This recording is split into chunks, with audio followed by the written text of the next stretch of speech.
A few weeks ago, I talked about finding your purpose and having vision. Well, that's all fine and dandy, but you'll end up wasting away your days in dreamland unless it's followed up by concrete goals.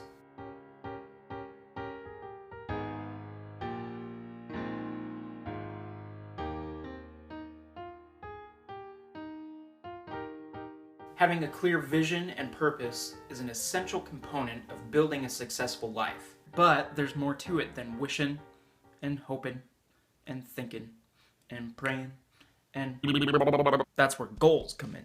Concrete goals are the bridges that take your ethereal, idealistic visions from your mind and carry them across the chasm of motivational inertia into reality.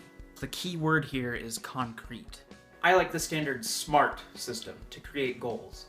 This will help ensure that goals become specific.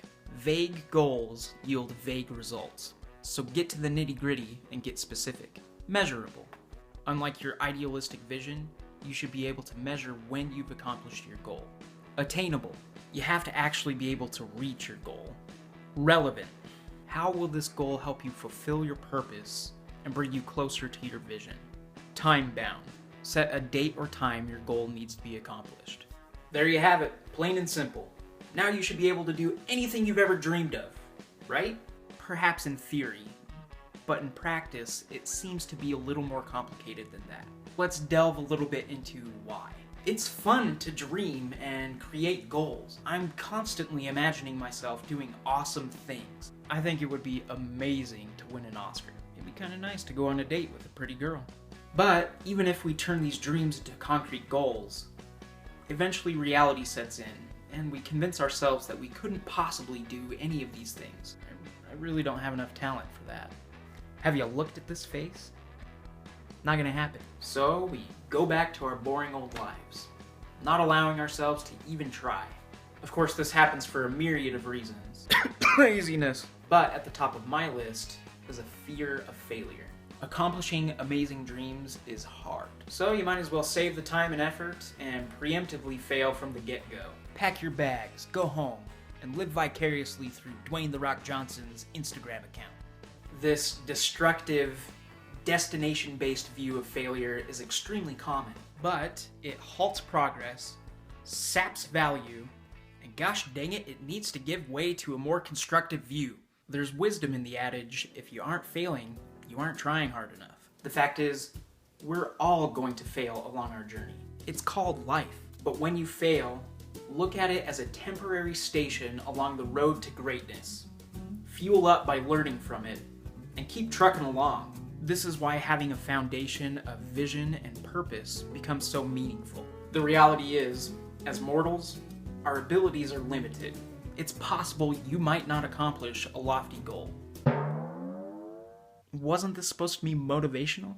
But that doesn't mean that you can't find fulfillment in the journey, or successfully accomplish your vision in other ways. A great example of this mindset is Pinky and the Brain. Hear me out. Brain knew what he wanted. He had vision. Tried to take over the world! Each episode, he also had a specific goal for how he would fulfill that vision. And when it didn't work out, he stuck with his vision and tried again with another specific goal. Where are you going, Brain? Back to the cage to plan for tomorrow night. Why? What are we gonna do tomorrow night? The same thing we do every night, Pinky. Try to take over the world. Failure wasn't his destination, just a temporary stop along the way. Another reason we get stuck with our goals is we just don't know how to go from point A to point B. On a personal level, I would love to take this YouTube channel and get it to 1,000 subscribers by the end of the year. The problem is, I don't know what the crap I'm doing, and I certainly don't know how to go from the 15 views per video I'm getting now to 1,000 subscribers.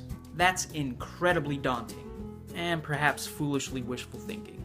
But I refuse to accept that. This is where advice from David Allen, the author of Getting Things Done, comes into play. Allen suggests that we get into the habit of identifying the next action step.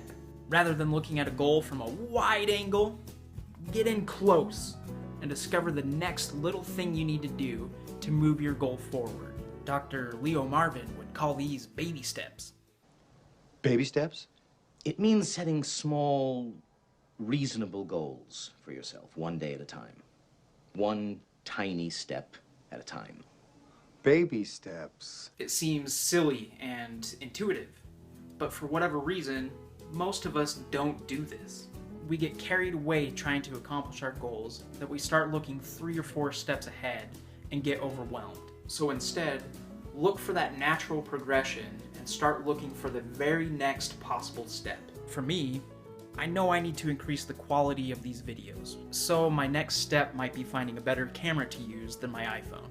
That can easily be accomplished, which will lead to my next step and my next step until the goal is accomplished. Another way to look at this process of accomplishing your goals is described in a book called Level Up Your Life. Author Steve Kamb describes his process of looking at life like a video game. Before you can take on the main boss, you have to level up your character by completing smaller tasks. I thought this was an extremely clever and useful way of approaching goals, and it's worth looking more into, so check out the book.